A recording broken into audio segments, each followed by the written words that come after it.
उत्तर प्रदेश की सियासत में एक बार फिर बड़ा मोड़ आता दिख रहा है। सोहेल देव भारतीय समाज पार्टी सुभाषपा के मुखिया और योगी आदित्यनाथ सरकार में मंत्री ओम प्रकाश राजभर अब्बास अंसारी के मामले में जिस तरह खुलकर सामने आए हैं, उससे एनडीए के भीतर हलचल बढ़ा दी है।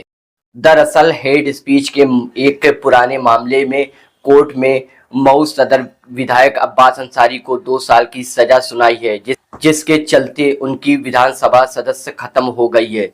ये वही अब्बास अंसारी मुख्तार अंसारी के बेटे हैं और 2022 में विधानसभा चुनाव सुभाषपा के टिकट पर समाजवादी पार्टी गठबंधन के तहत लड़े थे। अब जबकि अब्बास अंसारी की विधायकी रद्द हो चुकी है, सुभाषपा प्रमुख ओम प्रकाश राजभर ने ऐलान किया है कि उनकी पार्टी इस फैसले को हाईकोर्ट में चुनौती देगी। उनका कहना है कि वे विधायक के तौर पर अब्बास अंसारी के साथ खड़े हैं। ये बयान ऐसे समय में आया है जब सुभाषपा बीजेपी के साथ गठबंधन में है और खुद ओम प्रकाश राजभर योगी सरकार में मंत्री हैं। ऐसे में अब्बास अंसारी के समर्थन में उनका ये रुख एनडीए में दरार की संभावना को जन्म देता दिख रहा है, खास तौर पर तब जब मऊ में होने वाले संभावित उपचुनाव को लेकर सुभाषपा और बीजेपी आमने सामने नजर आ रही है। उपचुनाव को लेकर बीजेपी और सुभाषपा दोनों ही दावा ठोक रहे हैं कि मऊ सदर सीट में से उनका उम्मीदवार उतरना चाहिए। बीजेपी प्रदेश अध्यक्ष भूपेंद्र चौधरी का कहना है कि मऊ सीट पर वर्तमान में सुभाषपा के विधायक अब्बास अंसारी थे।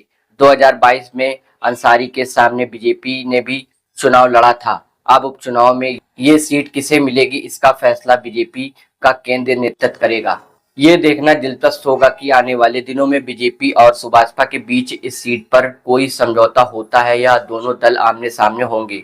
इसी के साथ अब ये सवाल उठने लगा है कि क्या 2027 विधानसभा चुनाव से पहले ओम प्रकाश राजभर की फिर कोई नई सियासी करवट लेंगे। बहरहाल अब्बास अंसारी को कोर्ट से जमानत मिल चुकी है और उन्होंने भी संकेत दिए हैं कि वे फैसले को चुनौती देंगे। अब कोर्ट का रुख और आगामी उपचुनाव की राजनीतिक रणनीति तय करेगी कि यूपी की राजनीति में अलग मोड़ क्या होगा।